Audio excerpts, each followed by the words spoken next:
At one point, this was the most dazzling stretch of real estate in the entire world. Then it became a crime scene. Then it came back. Then a pandemic nearly killed it. This is the story of Broadway. What it was, how it almost vanished, and what happened to the theater capital of the world. How it all started. Broadway isn't just a theater district, it's literally a street. A 13-mile road that runs through Manhattan and the Bronx, eventually ending in Sleepy Hollow, New York. Native Americans had carved the original trail through Manhattan long before Europeans arrived. The Dutch widened it in the 17th century, and when the English took over in 1664, they gave it the name Broadway, simply because of its unusual width.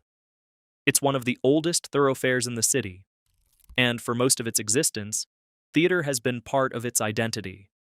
Theater in New York goes back even further than you might expect. In 1750, two actor-managers named Walter Murray and Thomas Keene set up the city's first proper theater on Nassau Street, a modest 280-seat house where they performed Shakespeare and ballad operas. From those humble beginnings, the city's appetite for live performance never really stopped growing.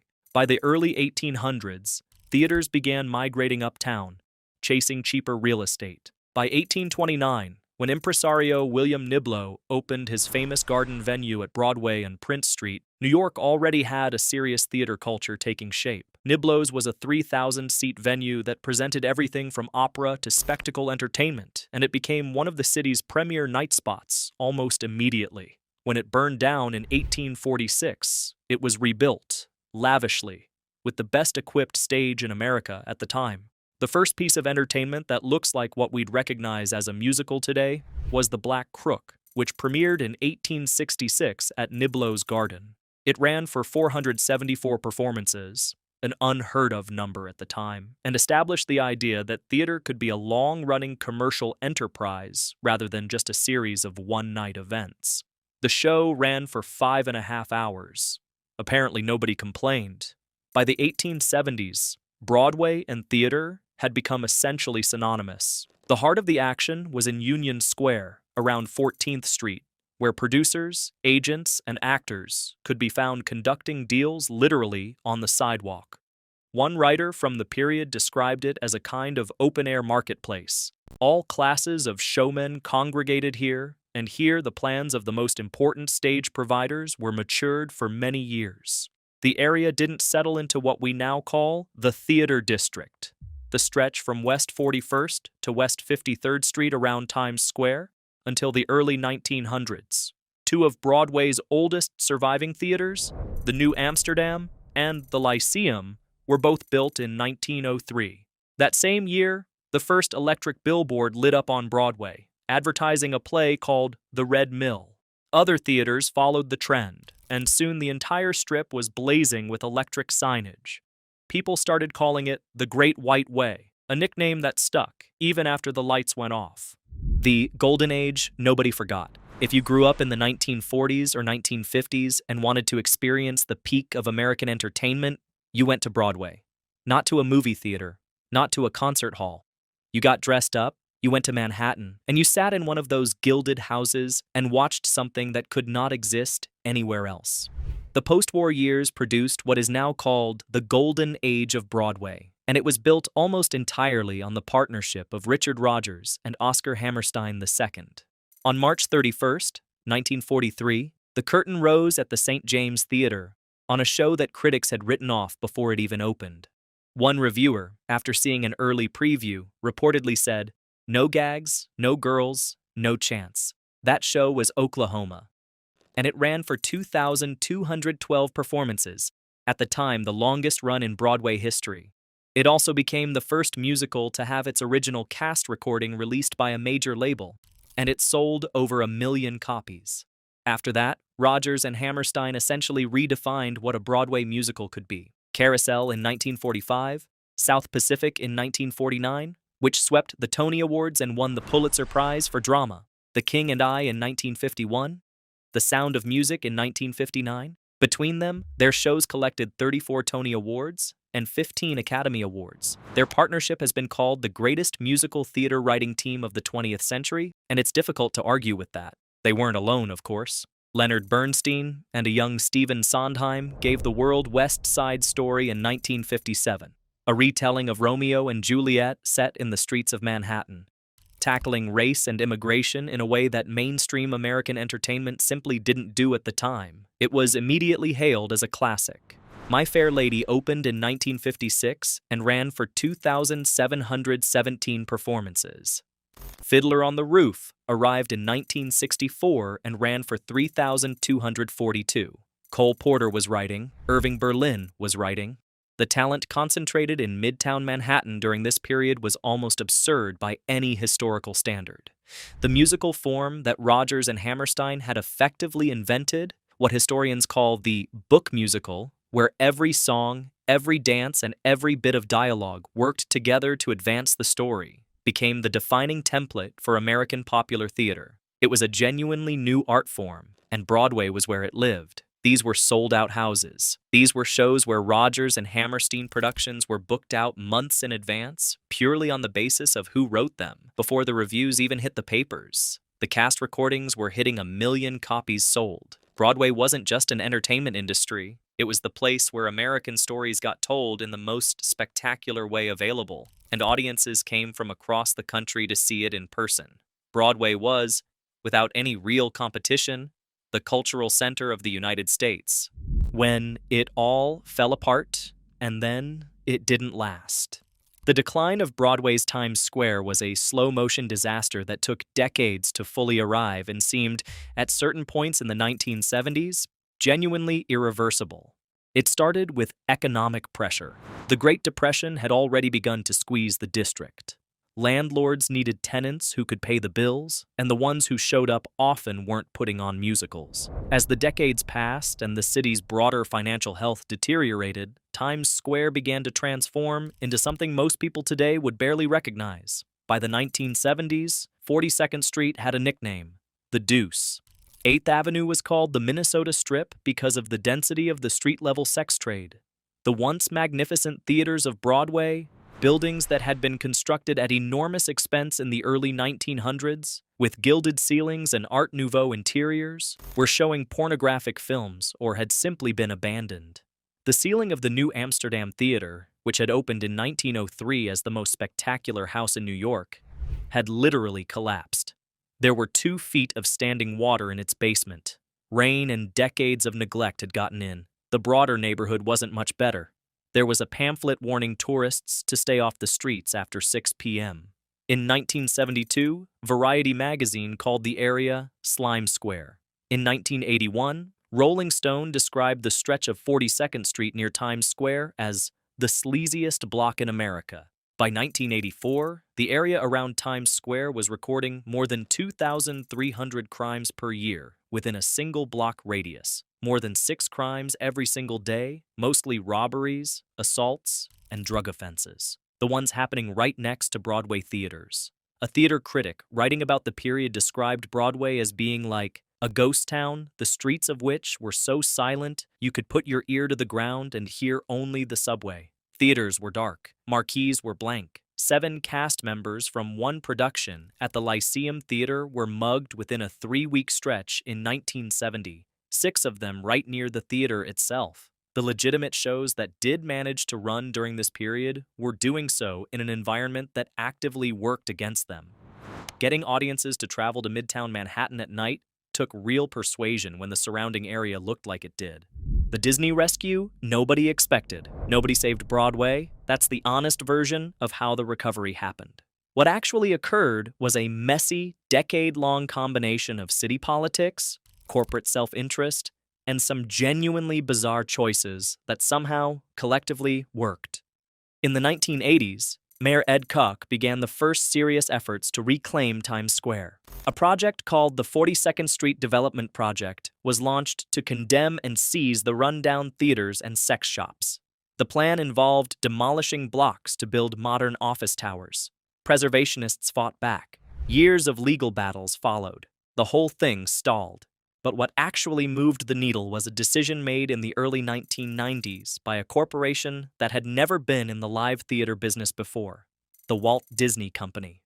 Disney had just launched its first Broadway production, Beauty and the Beast, and realized fairly quickly that if it wanted to stay in the theater business without giving huge percentages of its profits to the theater-owning families that controlled Broadway, primarily the Schubert Organization and the Nederlander Group, it needed its own venue.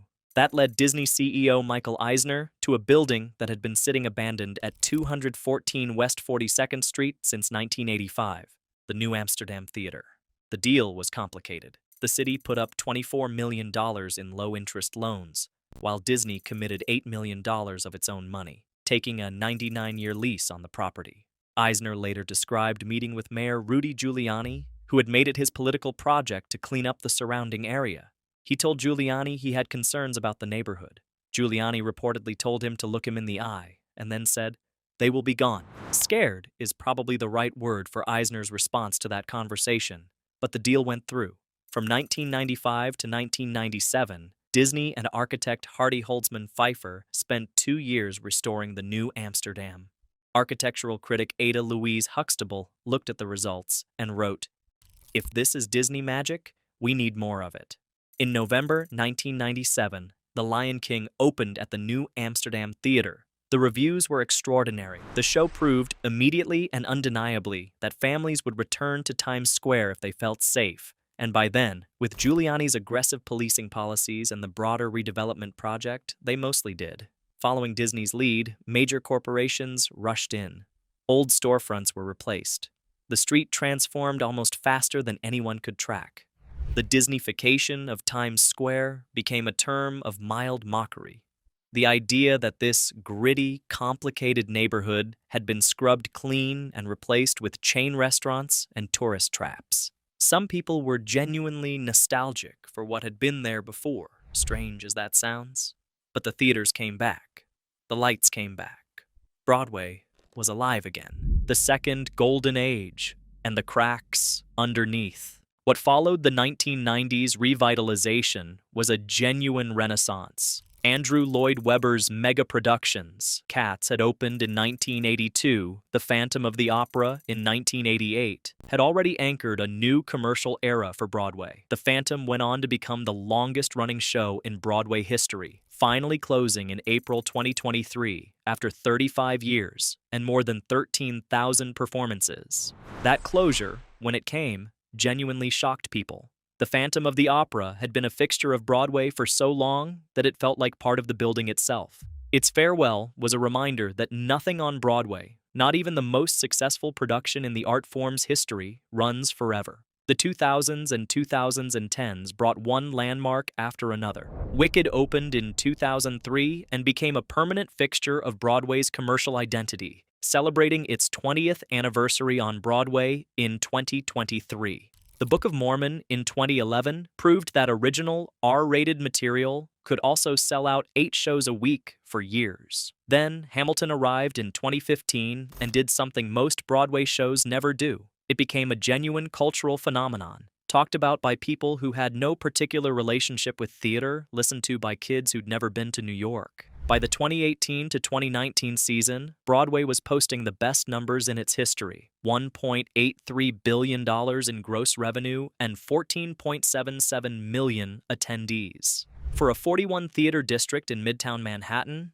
that is a staggering amount of activity. The comparison people kept reaching for was Major League Baseball. Broadway was drawing roughly as many people per year as all the MLB games combined, but concentrated into a 13-block stretch of Manhattan. And yet, even in that peak season, the business model was fragile in ways that weren't fully visible. According to one widely cited industry analysis, only about 20 to 30% of Broadway shows recoup their initial investment. Theater landlords take a cut of the weekly gross. Production costs were rising every year. A single bad week, bad reviews, a slow news cycle, a rainy stretch in January could send a show spiraling toward closure before it ever found its audience. Big money doesn't like slow timetables, one media entrepreneur who finances Broadway productions told reporters. Producers were increasingly dependent on stars with name recognition to generate advance sales. Shows were entering previews without fully meeting their capitalization targets. The margin for error was getting smaller every year. Nobody was really talking about it publicly. The numbers were great. Broadway was thriving.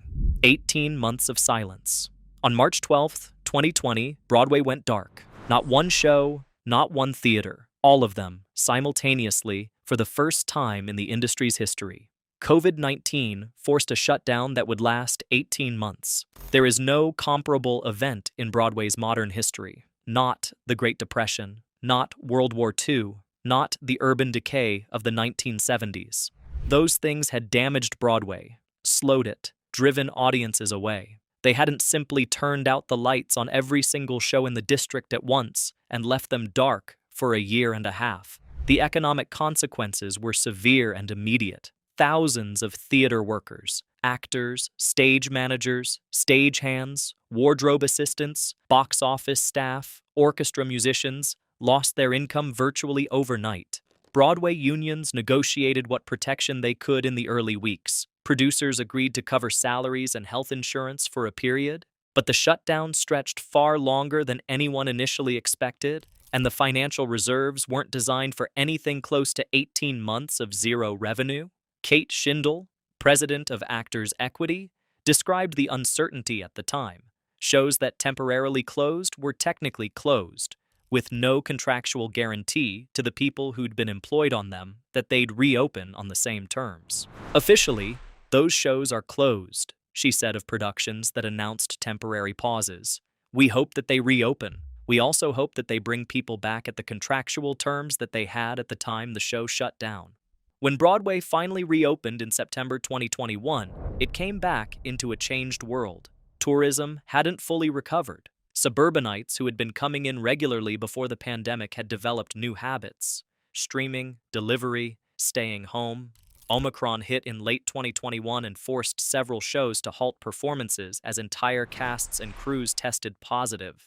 Mrs. Doubtfire shut down for 11 days at a cost of roughly $3 million after its producer had to turn away families who'd traveled specifically to see it. Shows that had taken years to develop and hundreds of thousands of dollars to capitalize were opening to half-empty houses and closing within weeks. The Tony-winning Best Musical of 2022, A Strange Loop, closed after just 10 months, a rarity for a show that had just won the industry's highest honor. The longest-running show in Broadway history announced it was closing. Shows that had been reviewed well, marketed effectively, and had real artistic merit were shutting down prematurely because the math simply didn't work. The 2022 to 2023 season had 12.3 million admissions, 16.8% below the record-setting 2018 to 2019 season. Producers were funding reserve budgets of 20% or more of their total capitalization, knowing that early weeks would be brutal. Investors were skittish. The industry was producing a lot of noise about its own recovery, while quietly dealing with a structural problem that predated the pandemic and had been made considerably worse by it. The deeper problem: who's paying? These ticket prices. One thing the pandemic didn't fix, and in some ways accelerated, was the question of cost. Broadway had always been expensive relative to other entertainment options, but by the early 2020s, it had become genuinely inaccessible for much of the country. Premium tickets for the most in-demand shows could exceed $1,000. Even standard seats for a major musical could run $150 to $300 before fees. Touring shows offered a more affordable option, but Broadway itself was pricing out the casual theater goer who used to come in from the suburbs 3 or 4 times a year. That suburban audience, specifically, was one of the industry's biggest concerns coming out of the pandemic. Getting the suburbs back is one of the biggest things we still have to do, said one lead producer, who noted that people who used to come in 6 times a year were now coming in twice. The pandemic-induced lifestyle shifts, combined with the general perception that parts of New York had become less safe, had disrupted a reliable segment of the Broadway audience that wasn't coming back automatically.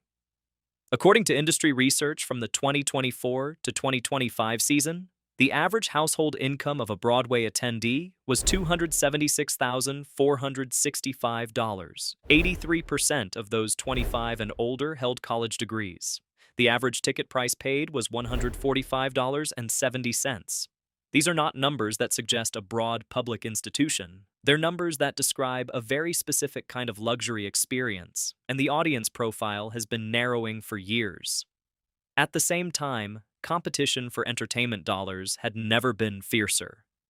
Netflix, Disney Plus, and every other streaming service were offering near infinite content at $10 or $15 a month. Why spend $200 on tickets, plus dinner, plus the babysitter, plus parking, to go to Manhattan on a weeknight when you could watch something equally sophisticated, or a filmed version of a Broadway show, from your living room?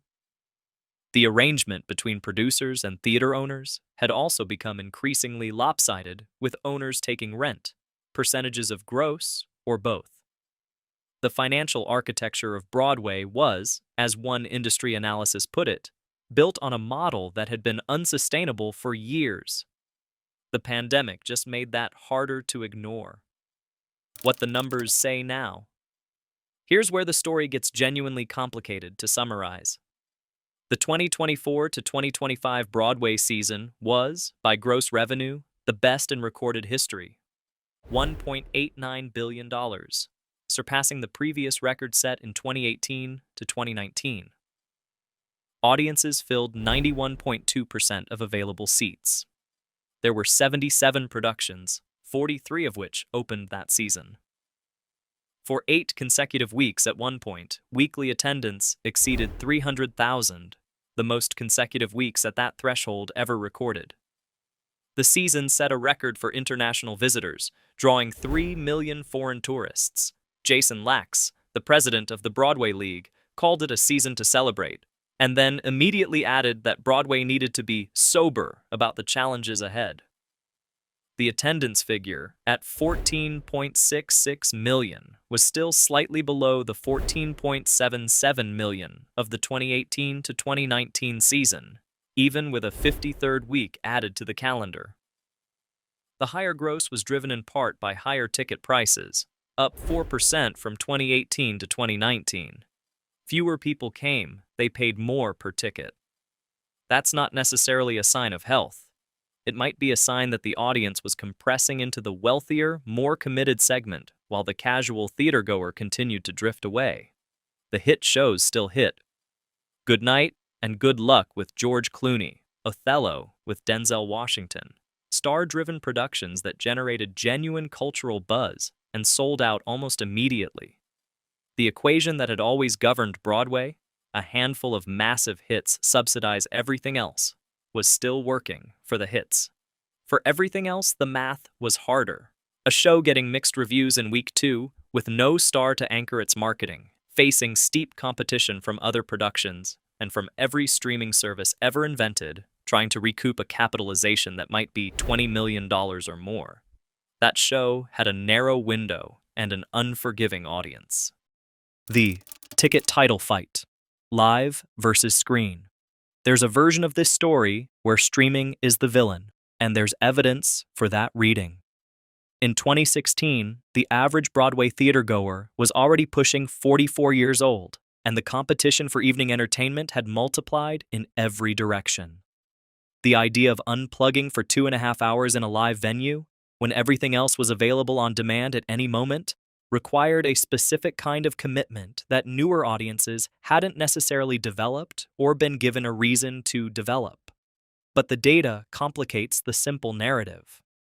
According to a survey conducted in recent years, 60% of respondents said they were more likely to attend a live show after watching a streaming version, including 70% of Gen Z respondents.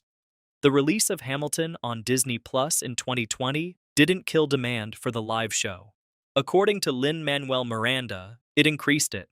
Meanwhile, Broadway HD had been building a streaming library of hundreds of recorded theatrical productions for $11.99 a month, a fraction of the cost of a single live ticket. Alex Levy, a 4-time Tony-winning producer, put the broader shift directly. The previous thinking was, if you stream things, no one will come to the theater. Broadway is now starting to realize that streaming shows actually builds interest in the live experience. Netflix has produced Broadway shows. CNN aired a live television broadcast of a Broadway play. PBS has run its annual Broadway's Best programming for 8 seasons. The relationship between live theater and screen had started to look less like competition and more like an ecosystem where each format could drive interest in the other. if anyone could figure out the economics. In this era of AI, there's still nothing like a live show to bring people together because it is live, and you know it is real, said Eric Kuhn, a Broadway investor and three-time Tony Award-winning producer. People are dying for community, to be together, and to tap into that energy where you know what you're seeing is real because it's happening on stage in real time. That argument, for the irreplaceable quality of live performance, is the oldest argument Broadway has ever made. It was true in 1943 when Oklahoma opened. It was true in 1997 when The Lion King reopened a reclaimed theater on what had recently been one of the most dangerous blocks in the Western world. It's still true. The question is always the same. Can enough people afford the experience to keep the lights on? Where it stands. Broadway is not empty. That's the blunt answer, even if the title of this video suggests otherwise. The lights are on. The shows are running. The 2024 to 2025 season broke a gross revenue record at $1.89 billion. The theaters that were built in 1903 are still standing, still housing productions, still drawing millions of visitors from around the world. The New Amsterdam, which once had 2 feet of standing water in its basement and a collapsed ceiling, is one of the busiest venues in the district.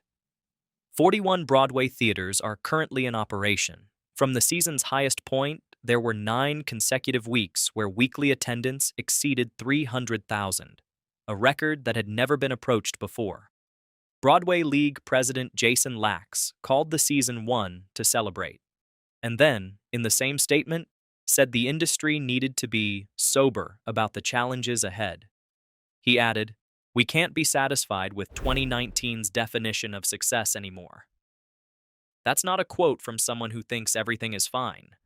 But the industry is facing real questions about its future that the record-setting gross numbers don't fully answer. Who can afford to go? What happens to the shows that aren't a limited run with a movie star attached? What happens to the original musicals, the experimental plays, the work that doesn't come pre-packaged with a famous face or a decade-long franchise behind it? Only 20 to 30% of Broadway productions ever recoup their costs. The financial model has been unsustainable for years, and everyone in the industry knows it. Broadway has survived the Depression, urban collapse, the near-total transformation of the neighborhood around it, an 18-month pandemic shutdown, and decades of competition from every entertainment medium ever invented.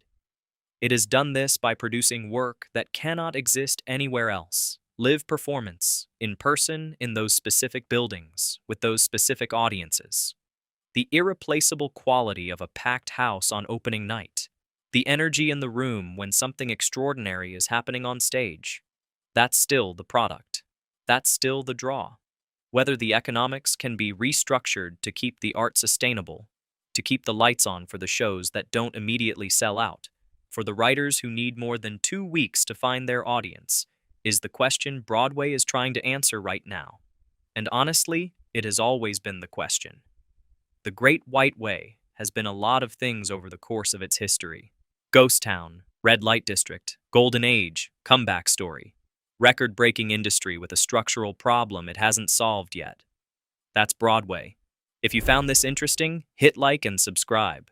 There's a lot more where this came from.